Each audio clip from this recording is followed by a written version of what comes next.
شیخ چلی کا نام تو آپ نے یقیناً سنا ہوگا اور اس کی کہانیاں پڑھ کر لطف اندوز بھی ہوئے ہوں گے۔ آج ہم اس کی حماقت سے بھرپور کہانی سناتے ہیں۔ کسی گاؤں میں ایک بڑھیا رہتی تھی جس کا ایک ہی بیٹا تھا جس کا نام چلی تھا۔ وہ بہت کام چور، بیوقوف، سست اور کاہل تھا۔ اسے بس ایک ہی کام آتا تھا، شیخی بگاڑنے کا۔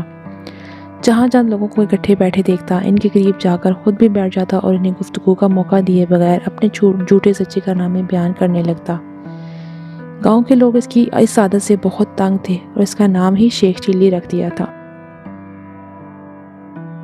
وہ اپنے نام کی طرح بڑے بڑے خیالی منصوبے بناتا لیکن کسی پر عمل نہیں کرتا۔ ایک دن اس کے خیالی پلاؤ پکانے کی عادت سے چڑھ کر ایک شخص نے اس سے کہا، شیخ صاحب آپ اتنے بڑے منصوبے کیوں بناتے ہیں؟ آپ نے تو ایک ہفتے بعد اس دنیا سے کوچ کر جانا ہے، اپنی موت کا خیال کریں۔ یہ سننا تھا کہ بیوقوف شیخ چلی کو ایک ہفتے بعد اپنی موت کا یقین ہو گیا اور اس نے اس کی تیاری شروع کر دی۔ پہلے اس نے قبر کھدوائی اور اس میں جا کر لیٹ گیا۔ 6 دن گزر گئے، کچھ نہ ہوا۔ 7ویں روز شیخ چلی نے سوچا کہ یہ اس شخص کے بتائے ہوئے ایک ہفتے کا آخری دن ہے، شاید اب موت کا فرشتہ آنے والا ہے۔ وہ یہ سوچ ہی رہا تھا کہ اس کے کان میں آواز پڑی، اگر کوئی اللہ کا نیک بندہ انڈے کی ٹوکری میرے گھر پہنچا دے تو میں اسے اجرت میں ایک اشرفی دوں گا۔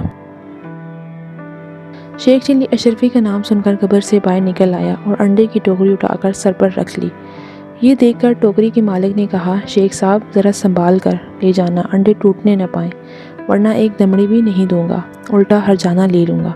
شیخ چلی بڑے غرور سے بولا، میاں صاحب میں شیخ چلی ہوں، کوئی چھوٹا موٹا شخص نہیں ہوں، پورا گاؤں مجھے جانتا ہے۔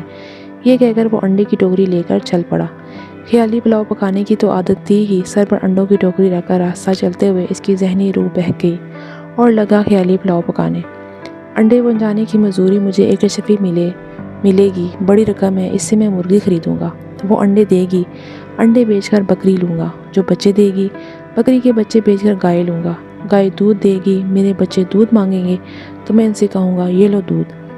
اتنا کہتے ہوئے اس نے ٹوکرا پکڑے دونوں ہاتھ اٹھا لیے جس کی وجہ سے وہ زمین پر گر پڑا اور سارے انڈے ٹوٹ گئے۔ انڈے کے مالک نے جب یہ منظر دیکھا تو وہ بکا کرتے ہوئے بولا، ہائے میرے انڈے۔ دوسری طرف شیخ چلی روتے ہوئے دہائی دے رہا تھا، ہائے میرے بچے۔